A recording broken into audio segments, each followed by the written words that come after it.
Hello student, आज हम लोग बात करेंगे वास्तविक संख्या का। हम चैप्टर वाइज ऑब्जेक्टिव कराएंगे जो आप लोगों के लिए काफी लाभदायक होगा।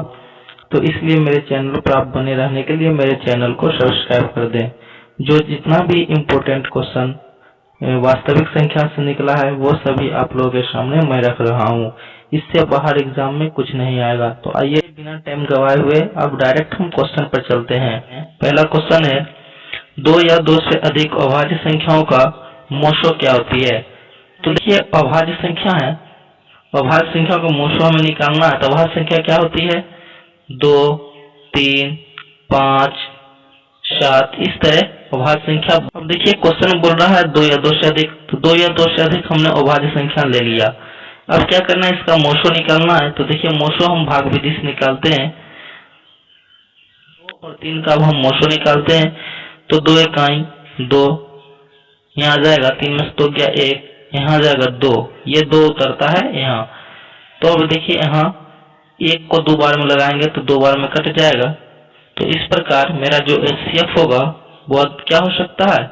1 होगा। तो इसलिए मेरा ऑप्शन 1 राइट आंसर हो जाएगा। अब चलिए अब देखिए यहाँ पर मेरा दूसरा क्वेश्चन है, दो परमेय संख्याओं के बीच कितनी परमेय संख्या हो सकती है। दो परमेय संख्याओं के बीच कितनी परमेय संख्या हो सकती है। तो परमेय संख्या क्या होती है? वैसी संख्या जो PYQ के रूप में होती है वो परमेय संख्या कहलाती है। तो हम दो कोई परमेय संख्या लेते हैं, जैसे 2, और ये परमेय संख्या इनफिनिटी तक जाएगी। यहाँ पर हम 100 ले सकते हैं, 200 ले सकते हैं, 500 ले सकते हैं, 1000 ले सकते हैं।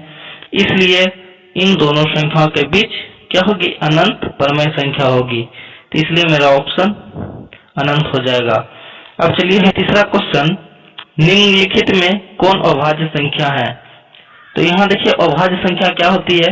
वैसी संख्या जो 2 और स्वयं से भाग लग सके अभाज्य संख्या कहलाती है।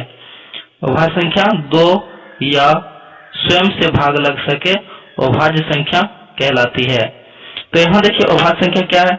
8 को देखिए 2 से लग जाएगा और 4 से भी लगेगा, 8 से भी लगेगा, इसलिए ये अभाज्य संख्या नहीं होगा।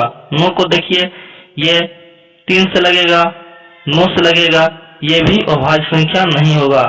15 को देखिए 3 से लगेगा, 5 से लगेगा, 15 से लगेगा, इसलिए ये अभाज्य संख्या नहीं होगी।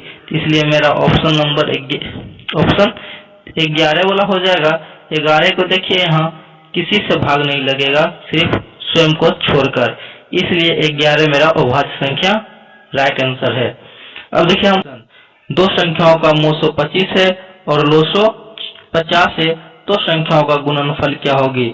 तो दोस्तों आप लोग पढ़ चुके होंगे, फर्स्ट संख्या गुने सेकेंड संख्या इक्वल टू LCM गुना HCF, ये सूत्र होता है। हमको दो संख्या गुणनफल पूछ रहा है, तो दो संख्या हमने यहाँ ले लिया है। अब देखिए LCM गुना HCF, ये दोनों का मान दे रखा है प्रश्न में। तो लोशो का मान देखिए, यानी LCM 50 दे रखा है और HCF 25 दे रखा है। HCF कितना दे रखा है? 25। अब इस दोनों संख्या गुना करेंगे, गुणनफल क्या होगा? 25 25 125 और एक 0, 1250 इज द राइट आंसर हो जाएगा। अब चलिए आगे क्वेश्चन चलते हैं। निम्नलिखित में कौन अभाज्य संख्या है। तो हम पीछे तो इस टाइप का क्वेश्चन का डिस्कस हम पीछे क्वेश्चन में कर चुके हैं, तो आप लोग कमेंट में आंसर बता दीजिएगा। अब आइए क्वेश्चन है, निम्न में कौन अपरमेय संख्या नहीं है। अपरमेय संख्या नहीं पूछ रहा है, इसको हम कैसे करें? √11 क्या है? ये अपरमेय संख्या है। √15 ये भी एक अपरमेय संख्या है। √5 ये भी एक अपरमेय संख्या है। लेकिन √9 और √16 को देखिए, तो √9 का 3 निकल के आएगा और √16 का 4, 4 तिया 12, 4 तिया 12 एक परमेय संख्या है। इसका आंसर क्या हो जाएगा? √9 × 16 इज द राइट आंसर हो जाएगा। अब चलिए नेक्स्ट क्वेश्चन पर चलते हैं। नेक्स्ट क्वेश्चन है, यूक्लिड विभाजन एल्गोरिथम दो धनात्मक पूर्णांकों को निम्न में से किसे परिकलित करने का तकनीक है। तो आप लोग यूक्लिड विभाजन एल्गोरिथम पढ़ चुके होंगे। उसमें क्या था, a बराबर बी क्यू प्लस आर था। इससे क्या निकल रहा था, HCF निकाल रहे थे।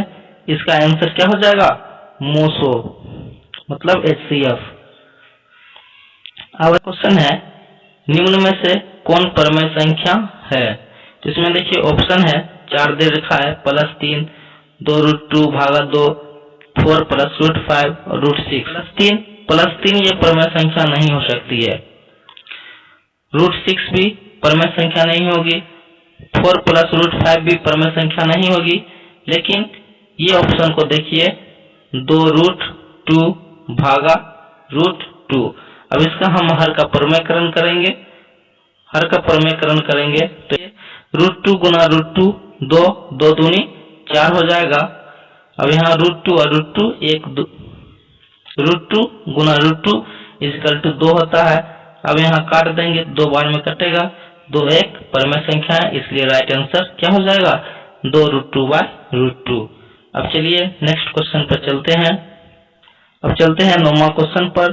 इसमें देखिए 2 क्रमिक सम संख्याओं का HCF पूछ रहा है। तो यहाँ देखिए इसमें एक चीज ध्यान दीजिएगा, 2 संख्याओं का मतलब होता है कि लगातार कोई 2 सम संख्याओं, जैसे लगातार कोई हम 2 सम संख्या ले लेते हैं, 2 और 4। अब 2 और 4 का हम HCF निकालेंगे, 2 और 4 का, तो ये 2 बार में कट जाएगा, 2 दूनी 4, तो ये ही मेरा HCF हो जाएगा, इसलिए आंसर मेरा 2 हो जाएगा। चलिए अब नेक्स्ट क्वेश्चन पर चलते हैं। बोल रहा है 1400 में 2 का अधिकतम घात क्या होगा। तो घात निकालने के लिए हम भाग दे देंगे।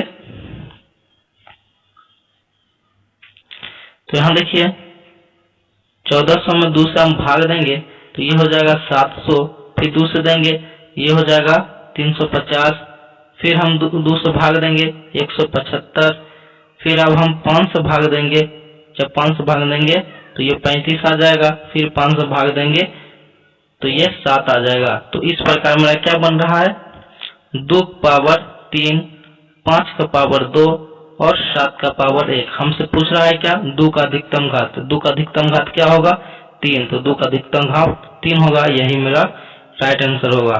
अब चलिए नेक्स्ट क्वेश्चन पर चलते हैं। नेक्स्ट क्वेश्चन है, निम्न में कौन अभाज्य संख्या है। तो ये हम डिस्कस कर चुके थे पीछे, इसका आंसर आप लोग कमेंट में बता दीजिएगा। क्वेश्चन, निम्न में कौन सी संख्या अपरिमेय है। देखिए √9 को देखिए, √9 3 गुना 3, तो ये मेरा परमेय संख्या हो जाएगा। अब इसमें √20 को देखिए, √20 एक अपरिमेय संख्या है, वो कैसे होगा। तो यहाँ देखिए √20 है, जब इसको हम लिखेंगे तो 2√5 लिखाएगा, 2√5 एक अपरिमेय संख्या है। अब आइए हम नेक्स्ट क्वेश्चन पर चलते हैं। संख्याओं 25 और 50 का HCF और LCM का गुणनफल क्या होगा। पीछे हम बता चुके थे HCF और LCM दे रखा था, लेकिन इसमें 2 संख्या दे रखा हुआ है, फर्स्ट संख्या और सेकंड संख्या। हमसे पूछ रहा है HCF और LCM का गुणनफल। तो क्या सूत्र फॉर्मूला था, फर्स्ट नंबर गुने सेकंड नंबर = LCM गुने HCF, यही मेरा फॉर्मूला था। तो यहाँ देखिए ये 2 संख्याओं का गुणनफल दे रखा है, 25 गुने 50, और LCM और HCF निकल जाएगा यहाँ से, तो ये क्या हो जाएगा, 25 गुने 50 1250, यही मेरा आंसर हो जाएगा LCM और HCF का गुणनफल। तो इसे कितना ऑप्शन में है, 2 नंबर ऑप्शन में 1250। अब चलिए नेक्स्ट क्वेश्चन पर चलते हैं। इसके बारे में हम कुछ पहले डिस्कस कर लेते हैं, उसके बाद ये क्वेश्चन बनाएंगे। सबसे पहले समझिए शांत क्या होता है। शांत जिसके हर में ओनली 2 या ओनली 5 या 2 और 5 दोनों रहता हो हर में, तो वो शांत कहलाता है।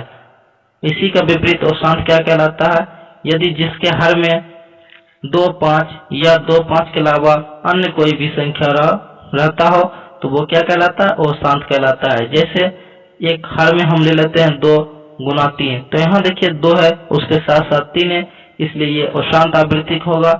और एक एग्जांपल ले लेते हैं 1/2 2 गुने 5, तो यहाँ देखिए 2 और 5 आ गया, या 2, तो ये शांत हो गया। क्वेश्चन पर चलते हैं। क्वेश्चन क्या था, 6/15 का दशमलव प्रसार क्या होगा। तो यहाँ देखिए 6/15 है, अंश मेरा 6 है, हर मेरा 15 है। यहाँ देखिए 6 अब इसको हम गुणनखंड करेंगे तो 3 गुना 5 आएगा। जब इसको हम काटेंगे तो ये 2/5 आएगा।